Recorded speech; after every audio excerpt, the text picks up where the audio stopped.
Anche il Palasport Taliercio completamente allagato sia nella parte esterna che in quella interna, con gli uomini della protezione civile al lavoro per ore. Solo poche ore prima era stata presentata la nuova stagione della squadra maschile dell'Umana Reyer e nei prossimi giorni toccherebbe a quella femminile, ma ora bisogna fare i conti con i danni provocati dall'acqua che fortunatamente non ha raggiunto il campo. Taliercio purtroppo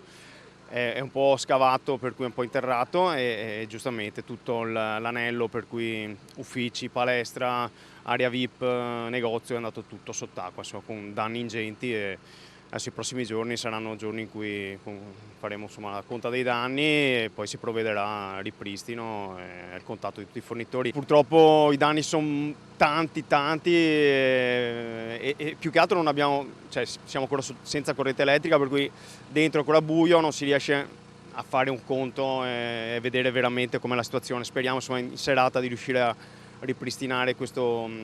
guasto elettrico, perché la cabina elettrica, tutto è finito sott'acqua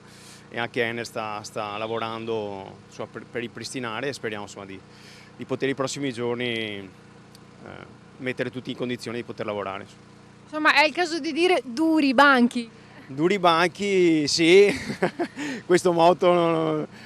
sì, è il nostro motto, per cui sicuramente non ci facciamo spaventare, nei prossimi giorni lavoreremo sodo più di prima e siamo sicuri insomma,